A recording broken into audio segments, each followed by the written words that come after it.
ಭಯಪಡಬೇಡ, ನಾನು ನಿಮ್ಮ ಜೊತೆ ಇದ್ದೇನೆ ಎಂದು ಹೇಳಿದ ಯೇಸುವೇ ವಂದನೆ. ನಮ್ಮ ರಕ್ಷಕರಾದ ಯೇಸುವೇ ಸ್ತೋತ್ರ. ತಂದೆಯೇ, ನಿಮ್ಮ ನಾಮದಲ್ಲಿ ನಂಬಿಕೆಯಿಟ್ಟು ನಮ್ಮ ಕುಟುಂಬಕ್ಕಾಗಿ ಪ್ರಾರ್ಥಿಸುತ್ತೇವೆ. ನೀವು ನಮ್ಮ ಪ್ರಾರ್ಥನೆಗೆ ಉತ್ತರಿಸುವ ದೇವರಾಗಿದ್ದೀರಿ. ದೇವ, ನಮ್ಮ ಎಲ್ಲ ದುಃಖ, ಕಷ್ಟ, ರೋಗ, ನೋವು, ನಿರಾಶೆ, ತೊಂದರೆ ಎಲ್ಲವನ್ನೂ ನಿಮಗೆ ಸಮರ್ಪಿಸುತ್ತೇವೆ. ಯೇಸಯ್ಯ, ನನ್ನ ಕುಟುಂಬವನ್ನು ಜ್ಞಾಪಕ ಮಾಡಿಕೊ. ಯೇಸು ನಾಮದಲ್ಲಿ ಆಜ್ಞಾಪನೆ ಮಾಡು. ಅಸಾಧ್ಯವಾದ ಕಾರ್ಯಗಳನ್ನು ಮಾಡುವ ಶಕ್ತಿ ಪ್ರಾರ್ಥನೆಗೆ ಇದೆ. ಇದುವರೆಗೂ ನಡೆಸಿದ ಕರ್ತನು ಮುಂದೆಯೂ ನಡೆಸುವನು. ಅಮೆನ್. ಕೇಡನ್ನು ಮೇಲಾಗಿ ಬದಲಾಯಿಸುತ್ತಾನೆ, ನಷ್ಟವನ್ನು ಆಶೀರ್ವಾದವಾಗಿ ಬದಲಾಯಿಸುತ್ತಾನೆ. ಯೆಸಯ್ಯ, ನನ್ನ ಕುಟುಂಬವನ್ನ ಬಾಧಿಸುವರ ಕೈಯಿಂದ ಬಿಡಿಸು. ಯೆಸಯ್ಯ ನಾಮದಲ್ಲಿ ನನ್ನ ಕುಟುಂಬದಲ್ಲಿ ಇರುವ ಎಲ್ಲ ಸೈತಾನನ ಕಾರ್ಯಗಳು ನಾಶವಾಗಲಿ. ನೀವು ಮೊದಲನೇ ಸರಿ ನಮ್ಮ ಚಾನಲ್ಗೆ ಬಂದಿದ್ದಾರೆ, ಸಬ್ಸ್ಕ್ರೈಬ್ ಮಾಡಿ, ಶೇರ್ ಮಾಡಿ, ವಿಡಿಯೋವನ್ನು ಲೈಕ್ ಮಾಡಿ. ನಿಮ್ಮಿಂದ ನಮಗೆ ಹೊಸ ವಿಡಿಯೋ ಮಾಡಲು ಸ್ಫೂರ್ತಿ ಸಿಗುತ್ತದೆ. ಅಮೆನ್. ಆದಿಕಾಂಡ ಅಧ್ಯಾಯ 6. ಜಲಪ್ರಳಯ. ಭೂಮಿಯ ಮೇಲೆ ಜನರು ಹೆಚ್ಚುತ್ತಾ ಅವರಿಗೆ ಹೆಣ್ಣು ಮಕ್ಕಳು ಹುಟ್ಟಲು ದೇವಪುತ್ರರು ಮನುಷ್ಯಪುತ್ರಿಯರ ಸೌಂದರ್ಯವನ್ನು ನೋಡಿ ತಮಗೆ ಇಷ್ಟರಾದವರನ್ನು ಹೆಂಡರನ್ನಾಗಿ ಮಾಡಿಕೊಂಡರು. ಆಗ ಯೆಹೋವನು, ನನ್ನ ಆತ್ಮವು ಮನುಷ್ಯರಲ್ಲಿ ಶಾಶ್ವತವಾಗಿರುವುದಿಲ್ಲ, ಅವರು ಭ್ರಷ್ಟರಾದದರಿಂದ ಮರ್ತ್ಯರೇ, ಅವರ ಆಯುಷ್ಯವು 120 ವರುಷವಾಗಿರಲಿ ಅಂದನು. ಆ ಕಾಲದಲ್ಲಿ, ಅಂದರೆ ದೇವಪುತ್ರರು ಮನುಷ್ಯಪುತ್ರಿಯರನ್ನು ಕೂಡಿ ಅವರಲ್ಲಿ ಮಕ್ಕಳನ್ನು ಪಡೆಯುವ ಕಾಲದಲ್ಲಿ, ಮಹಾಶರೀರಗಳು ಭೂಮಿಯ ಮೇಲಿದ್ದರು, ಅನಂತರದಲ್ಲಿಯೂ ಇದ್ದರು. ಪೂರ್ವದಲ್ಲಿ ಹೆಸರುಗೊಂಡ ಪರಾಕ್ರಮಶಾಲಿಗಳು ಇವರೇ. ಮನುಷ್ಯರ ಕೆಟ್ಟತನವು ಭೂಮಿಯ ಮೇಲೆ ಹೆಚ್ಚಾಗಿರುವುದನ್ನು, ಅವರು ಹೃದಯದಲ್ಲಿ ಯೋಚಿಸುವುದೆಲ್ಲವೂ ಯಾವಾಗಲೂ ಬರೀ ಕೆಟ್ಟದ್ದಾಗಿರುವುದನ್ನು ಯೆಹೋವನು ನೋಡಿ, ತಾನು ಭೂಮಿಯ ಮೇಲೆ ಮನುಷ್ಯರನ್ನು ಉಂಟುಮಾಡಿದ್ದಕ್ಕೆ ಪಶ್ಚಾತ್ತಾಪಪಟ್ಟು ತನ್ನ ಹೃದಯದಲ್ಲಿ ನೊಂದುಕೊಂಡನು. ಮತ್ತು ಯೆಹೋವನು, ನಾನು ಸೃಷ್ಟಿಸಿದ ಮನುಷ್ಯ ಜಾತಿಯನ್ನು ಭೂಮಿಯ ಮೇಲಿನಿಂದ ಅಳಿಸಿಬಿಡುವೆನು, ಅದನ್ನು ಉಂಟುಮಾಡಿದ್ದಕ್ಕೆ ನನ್ನಲ್ಲಿ ಪಶ್ಚಾತ್ತಾಪ ಹುಟ್ಟಿತು. ಮನುಷ್ಯರೊಂದಿಗೆ ಸಕಲ ಮೃಗ, ಕ್ರಿಮಿ, ಪಕ್ಷಿಗಳನ್ನೂ ಅಳಿಸಿಬಿಡುವೆನು ಅಂದುಕೊಂಡನು. ಆದರೆ ನೋಹನಿಗೆ ಯೆಹೋವನ ದಯವು ದೊರಕಿತು. ನೋಹನ ಚರಿತ್ರೆಯು. ನೋಹನು ನೀತಿವಂತನೂ ತನ್ನ ಕಾಲದವರಲ್ಲಿ ತಪ್ಪಿಲ್ಲದವನೂ ಆಗಿದ್ದನು. ಅವನು ದೇವರೊಂದಿಗೆ ಅನ್ಯೋನ್ಯವಾಗಿ ನಡೆದುಕೊಂಡನು. ಶೇಮ್, ಹಾಮ್, ಯಫೇತ್ ಎಂಬ 3 ಮಂದಿ ಮಕ್ಕಳನ್ನು ಪಡೆದನು. ಭೂಲೋಕದವರು ದೇವರ ದೃಷ್ಟಿಗೆ ಕೆಟ್ಟು ಹೋಗಿದ್ದರು. ಅನ್ಯಾಯವು ಲೋಕವನ್ನು ತುಂಬಿಕೊಂಡಿತ್ತು. ದೇವರು ಲೋಕವನ್ನು ನೋಡಿದಾಗ ಅದು ಕೆಟ್ಟು ಹೋಗಿತ್ತು. ಭೂನಿವಾಸಿಗಳೆಲ್ಲರೂ ತಮ್ಮ ನಡವಳಿಕೆಯನ್ನು ಕೆಡಿಸಿಕೊಂಡಿದ್ದರು. ಆಗ ದೇವರು ನೋಹನಿಗೆ, ಎಲ್ಲಾ ದೇಹಿಗಳಿಗೂ ಅಂತ್ಯವನ್ನು ತೀರ್ಮಾನಿಸಿದ್ದೇನೆ. ಭೂಲೋಕವು ಅವರ ಅನ್ಯಾಯದಿಂದ ತುಂಬಿ ಅದೆ. ನಾನು ಅವರನ್ನೂ ಭೂಮಿಯ ಮೇಲಿರುವುದೆಲ್ಲವನ್ನೂ ಅಳಿಸಿಬಿಡುತ್ತೇನೆ. ನೀನು ತುರಾಯಿ ಮರದಿಂದ ನಾವೆಯನ್ನು ಮಾಡಿಕೋ. ಅದರಲ್ಲಿ ತುಂಬ ಕೋಣೆಗಳು ಇರಬೇಕು. ಒಳಕ್ಕೂ ಹೊರಕ್ಕೂ ರಾಳವನ್ನು ಹಚ್ಚು. ನೀನು ಅದನ್ನು ಮಾಡಬೇಕಾದ ವಿಧಾನ ಹೇಗೆಂದರೆ, ಅದು 300 ಮೊಳ ಉದ್ದವೂ 50 ಮೊಳ ಅಗಲವೂ 30 ಮೊಳ ಎತ್ತರವೂ ಉಳ್ಳದ್ದಾಗಿರಬೇಕು. ಅದರ ಚಾವಣಿಯ ಕೆಳಗೆ ಸುತ್ತಲೂ 1 ಮೊಳ ಎತ್ತರದ ಬೆಳಕು ಕಂಡಿಯನ್ನು ಮಾಡಬೇಕು. ಪಕ್ಕದಲ್ಲಿ ಬಾಗಲನ್ನಿಡಬೇಕು. ನಾವೆಯಲ್ಲಿ ಒಂದರ ಮೇಲೆ ಒಂದಾಗಿ 3 ಅಂತಸ್ತುಗಳನ್ನು ಮಾಡಬೇಕು. ನಾನಂತೂ ಭೂಮಿಯ ಮೇಲೆ ಜಲಪ್ರಳಯವನ್ನು ಬರಮಾಡಿ ಆಕಾಶದ ಕೆಳಗಿರುವ ಸಕಲ ಪ್ರಾಣಿಗಳನ್ನೂ ಅಳಿಸಿಬಿಡುವೆನು. ಭೂಮಿಯಲ್ಲಿರುವ ಸಮಸ್ತವೂ ಲಯವಾಗುವುದು. ಆದರೆ ನಿನ್ನ ಕೂಡ ನನ್ನ ನಿಬಂಧನೆಯನ್ನು ಮಾಡುತ್ತೇನೆ. ನೀನು, ಹೆಂಡತಿ, ಮಕ್ಕಳು, ಸೊಸೆಯರು ಸಹಿತವಾಗಿ ನಾವೆಯಲ್ಲಿ ಸೇರಬೇಕು. ಇದಲ್ಲದೆ ಜೀವಿಗಳ ಪ್ರತಿ ಜಾತಿಯಲ್ಲಿಯೂ 1 ಗಂಡು 1 ಹೆಣ್ಣು, ಹೀಗೆ 2 ನಾವೆಯಲ್ಲಿ ಸೇರಿಸಿ ನಿನ್ನೊಂದಿಗೆ ಉಳಿಸಿ ಕಾಪಾಡಬೇಕು. ಪಶು, ಪಕ್ಷಿ, ಕ್ರಿಮಿ ಇವುಗಳ ಸಕಲ ಜಾತಿಗಳಲ್ಲಿಯೂ 2 ಬದುಕುವುದಕ್ಕಾಗಿ ನಿನ್ನ ಬಳಿಗೆ ಬರುವವು. ಮತ್ತು ನಿನಗೂ ಅವುಗಳಿಗೂ ಪೋಷಣೆಯಾಗುವಂತೆ ಸಕಲ ವಿಧವಾದ ಆಹಾರ ಪದಾರ್ಥಗಳನ್ನು ನಿನ್ನ ಬಳಿಯಲ್ಲಿ ಕೂಡಿಸಿಡಬೇಕು ಎಂದು ಹೇಳಿದನು. ದೇವರು ಅಪ್ಪಣೆ ಕೊಟ್ಟ ಪ್ರಕಾರವೇ ನೋಹನು ಮಾಡಿದನು. ಆದಿಕಾಂಡ ಅಧ್ಯಾಯ 7. ಆಗ ಯೆಹೋವನು ನೋಹನಿಗೆ, ನೀನೂ ನಿನ್ನ ಮನೆಯವರೆಲ್ಲರೂ ನಾವೆಯಲ್ಲಿ ಸೇರಿರಿ. ಈಗಿನವರಲ್ಲಿ ನೀನೊಬ್ಬನೇ ನನ್ನ ಮುಂದೆ ನೀತಿವಂತನಾಗಿ ನಡೆಯುವುದನ್ನು ನೋಡಿದ್ದೇನೆ. ಎಲ್ಲಾ ಶುದ್ಧ ಪಶುಗಳಲ್ಲಿ 7 ಗಂಡು ಹೆಣ್ಣುಗಳನ್ನು, ಶುದ್ಧವಲ್ಲದ ಪಶುಗಳಲ್ಲಿ 2 ಗಂಡು ಹೆಣ್ಣುಗಳನ್ನು ನಿನ್ನೊಂದಿಗೆ ತೆಗೆದುಕೋ. ಪಕ್ಷಿಗಳಲ್ಲಿಯೂ 7 ಗಂಡು ಹೆಣ್ಣುಗಳನ್ನು ತೆಗೆದುಕೋ.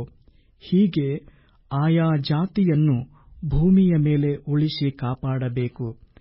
7 ದಿನಗಳ ನಂತರ ನಾನು ಭೂಮಿಯ ಮೇಲೆ 40 ದಿವಸ ಹಗಲಿರುಳು ಮಳೆಯನ್ನು ಸುರಿಸಿ ನನ್ನಿಂದಾದ ಜೀವರಾಶಿಗಳನ್ನೆಲ್ಲ ಭೂಮಿಯ ಮೇಲಿನಿಂದ ಅಳಿಸಿಬಿಡುತ್ತೇನೆ ಎಂದು ಹೇಳಿದನು. ಯೆಹೋವನು ಆಜ್ಞಾಪಿಸಿದ್ದನ್ನೆಲ್ಲ ನೋಹನು ಮಾಡಿದನು. ಭೂಮಿಯ ಮೇಲೆ ಜಲಪ್ರಳಯ ಉಂಟಾದಾಗ ನೋಹನು 600 ವರ್ಷದವನಾಗಿದ್ದನು. ಆಗ ನೋಹನು ಪ್ರಳಯವನ್ನು ತಪ್ಪಿಸಿಕೊಳ್ಳುವುದಕ್ಕೆ ಹೆಂಡತಿ, ಮಕ್ಕಳು, ಸೊಸೆಯರು ಸಹಿತವಾಗಿ ನಾವೆಯಲ್ಲಿ ಸೇರಿದನು. ದೇವರು ನೋಹನಿಗೆ ಅಪ್ಪಣೆ ಕೊಟ್ಟಂತೆ ಶುದ್ಧಾಶುದ್ಧ ಪಶುಗಳಲ್ಲಿಯೂ, ಪಕ್ಷಿಗಳಲ್ಲಿಯೂ, ಕ್ರಿಮಿಕೀಟಗಳಲ್ಲಿಯೂ ಗಂಡು ಹೆಣ್ಣುಗಳು ಜೋಡಿ ಜೋಡಿಯಾಗಿ ಬಂದು ನೋಹನ ಬಳಿಗೆ ನಾವೆಯಲ್ಲಿ ಸೇರಿದವು. ಆ 7 ದಿವಸಗಳಾದ ನಂತರ ಜಲಪ್ರಳಯವು ಭೂಮಿಯ ಮೇಲೆ ಬಂತು. ನೋಹನ ಜೀವಮಾನದ 600ನೆಯ ವರುಷದ 2ನೆಯ ತಿಂಗಳಿನ 17ನೆಯ ದಿನದಲ್ಲಿ ಭೂಮಿಯ ಕೆಳಗಿರುವ ಸಾಗರದ ಶೆಲೆಗಳು ಒಡೆದವು, ಆಕಾಶದ ತೂಬುಗಳು ತೆರೆದವು. 40 ದಿನವೂ ಹಗಲಿರುಳು ಭೂಮಿಯ ಮೇಲೆ ದೊಡ್ಡ ಮಳೆ ಸುರಿಯಿತು. ಆ ದಿನದಲ್ಲಿ ನೋಹನು, ಶೇಮ್, ಹಾಮ್, ಯಫೇತರೆಂಬ ಅವನ ಮಕ್ಕಳು, ಅವನ ಹೆಂಡತಿಯು, 3 ಮಂದಿ ಸೊಸೆಯರು ನಾವೆಯಲ್ಲಿ ಸೇರಿದರು. ಎಲ್ಲಾ ಪ್ರಾಣಿಗಳಲ್ಲಿ, ಅಂದರೆ ಸಕಲ ವಿಧವಾದ ಮೃಗ, ಪಶು, ಕ್ರಿಮಿ, ಕೀಟಗಳಲ್ಲಿಯೂ, ಪಕ್ಷಿ ಮೊದಲಾದ ರೆಕ್ಕೆಯಿರುವ ಎಲ್ಲಾ ಜೀವಿಗಳಲ್ಲಿಯೂ 2 ತಮ್ಮ ತಮ್ಮ ಜಾತಿಗನುಸಾರವಾಗಿ ನೋಹನ ಬಳಿಗೆ ಬಂದು ನಾವೆಯಲ್ಲಿ ಸೇರಿದವು. ದೇವರು ನೋಹನಿಗೆ ಅಪ್ಪಣೆ ಕೊಟ್ಟಂತೆ ಎಲ್ಲಾ ಪ್ರಾಣಿಗಳಲ್ಲಿ 1 ಗಂಡು 1 ಹೆಣ್ಣು ಈ ಮೇರೆಗೆ ಸೇರಿದವು.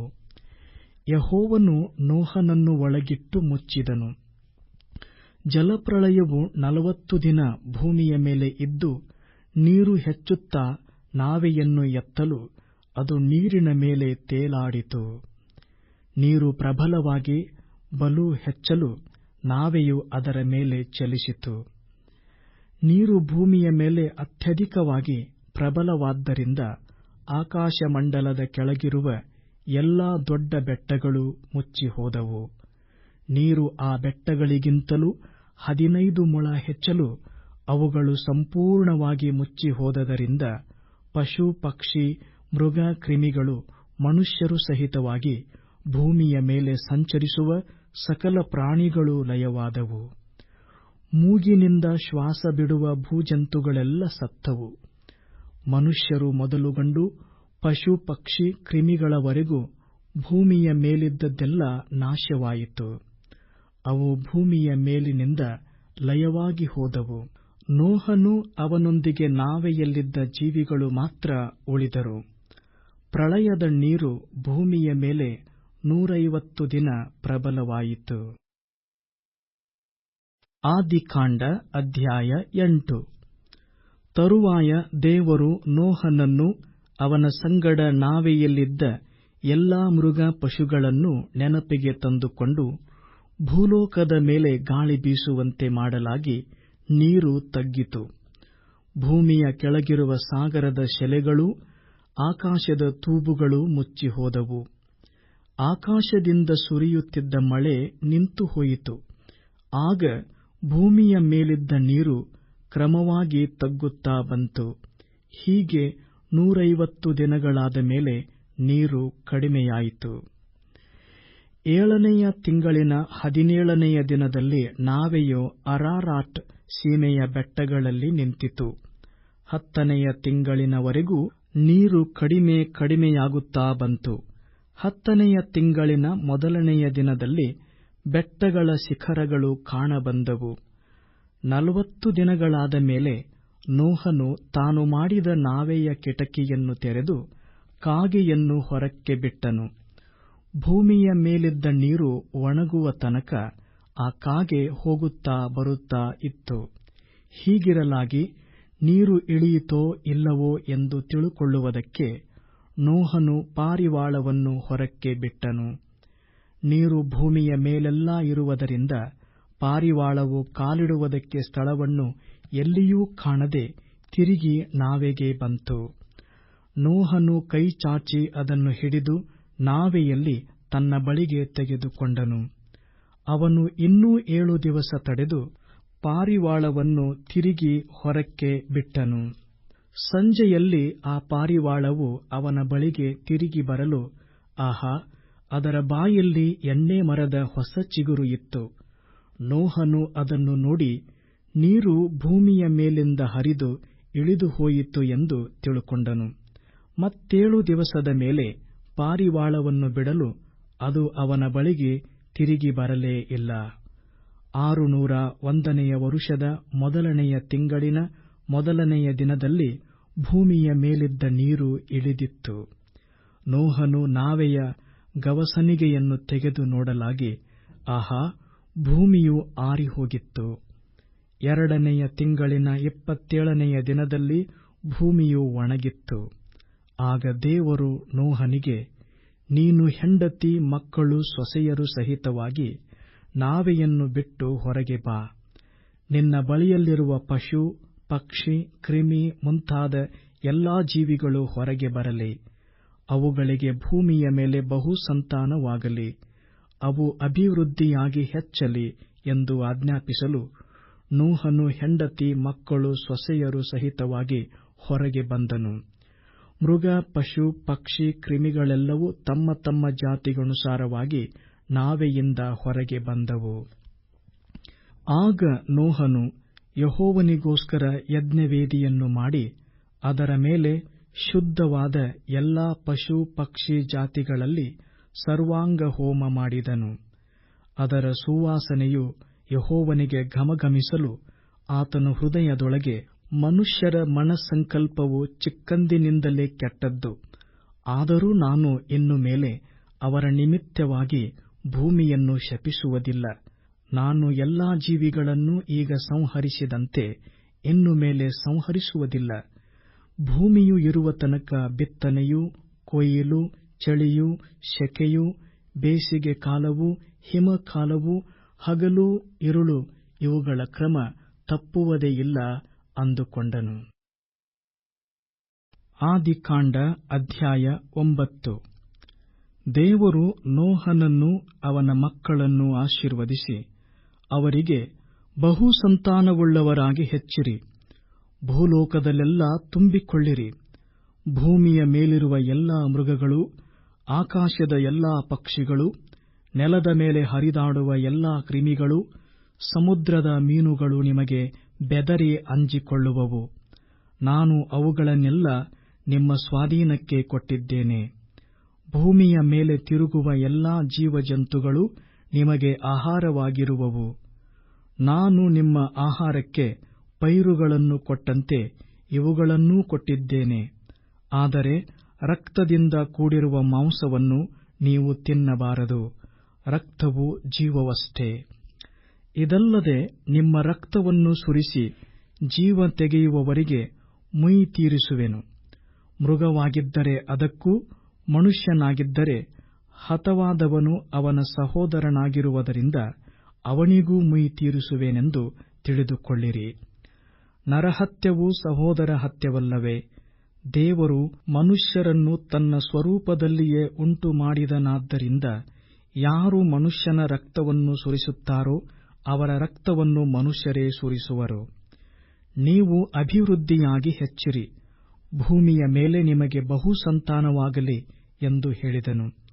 ಇದಲ್ಲದೆ ದೇವರು ನೋಹನಿಗೂ ಅವನ ಮಕ್ಕಳಿಗೂ, ಕೇಳಿರಿ, ನಾನು ನಿಮ್ಮನ್ನೂ ನಿಮ್ಮ ಸಂತತಿಯವರನ್ನೂ ನಿಮ್ಮ ಕೂಡ ನಾವೆಯಿಂದ ಹೊರಟು ಬಂದ ಪಶು ಪಕ್ಷಿ ಮೃಗಾದಿ ಸಕಲ ಭೂಜಂತುಗಳನ್ನು ಕುರಿತು ಸ್ಥಿರ ಪ್ರತಿಜ್ಞೆ ಮಾಡುತ್ತೇನೆ. ಆ ಪ್ರತಿಜ್ಞೆ ಯಾವುದೆಂದರೆ, ಇನ್ನು ಮೇಲೆ ಎಲ್ಲಾ ಪ್ರಾಣಿಗಳು ಪ್ರಳಯದಿಂದ ನಾಶವಾಗುವುದಿಲ್ಲ. ಇನ್ನು ಮುಂದೆ ಭೂಮಿಯನ್ನು ಹಾಳು ಮಾಡುವ ಪ್ರಳಯವು ಬರುವುದೇ ಇಲ್ಲ ಎಂದು ಹೇಳಿದನು. ದೇವರು ಮತ್ತೂ ಹೇಳಿದ್ದೇನೆಂದರೆ, ನಾನು ನಿಮ್ಮನ್ನೂ ನಿಮ್ಮ ಸಂಗಡ ಇರುವ ಸಮಸ್ತ ಜೀವರಾಶಿಗಳನ್ನೂ ಕುರಿತು ಎಲ್ಲಾ ತಲತಲಾಂತರಗಳಲ್ಲಿಯೂ ಮಾಡುವ ಈ ಪ್ರತಿಜ್ಞೆಗೆ ಮೇಘಗಳಲ್ಲಿ ನಾನಿಟ್ಟಿರುವ ಮುಗಿಲುಬಿಲ್ಲೇ ಗುರುತಾಗಿರುವುದು. ನನಗೂ ಭೂಪ್ರಾಣಿಗಳಿಗೂ ಆದ ಒಡಂಬಡಿಕೆಗೆ ಇದೇ ಗುರುತಾಗಿರಲಿ. ನಾನು ಭೂಲೋಕದ ಮೇಲೆ ಮೇಘಗಳನ್ನು ಕವಿಸುವಾಗ ಆ ಬಿಲ್ಲು ಮೇಘಗಳಲ್ಲಿ ಕಂಡುಬರುವುದು. ಆಗ ನಾನು ನಿಮ್ಮನ್ನೂ ಎಲ್ಲಾ ಜೀವರಾಶಿಗಳನ್ನು ಕುರಿತು ಮಾಡಿದ ಪ್ರತಿಜ್ಞೆಯನ್ನು ಜ್ಞಾಪಕ ಮಾಡಿಕೊಳ್ಳುವೆನು.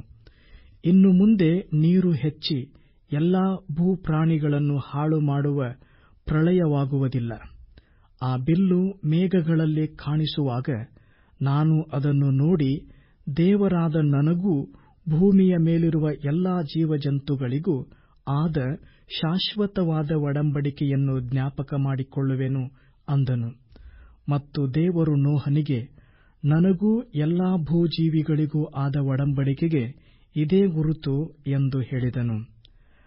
ಕಾನಾನ್ಯರಿಗೆ ಶಾಪವೂ ಶೇಮ್ ಯಫೇತರಿಗೆ ಆಶೀರ್ವಾದವೂ ಬಂದದ್ದು. ನಾವೆಯಿಂದ ಹೊರಟು ಬಂದ ನೋಹನ ಮಕ್ಕಳು ಶೇಮ್, ಹಾಮ್, ಯಫೇತ್ ಎಂಬವರೇ.